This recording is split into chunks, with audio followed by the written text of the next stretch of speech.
Today, I'll show you how to add a glitch transition to your videos for that stylish digital distortion effect. Let's get started. First, import your clips and place them side by side on the timeline. Then, head over to the transitions panel and search for glitch. You'll see a variety of glitch style transitions, but for this tutorial, I'm using the glitch blocks transition. Drag and drop it between your two clips.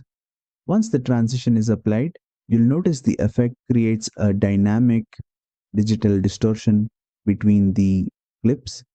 To adjust the duration, simply drag the edges of the transition on the timeline.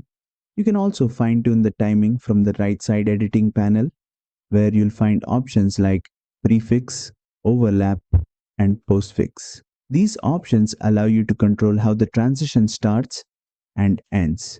For example, Prefix starts the transition slightly before the cut, Postfix delays it, and Overlap blends both clips together during the transition.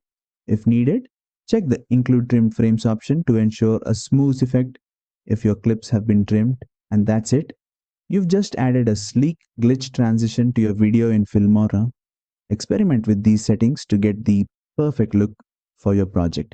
If you found this tutorial helpful, don't forget to like, share, and subscribe for more quick Filmora tips.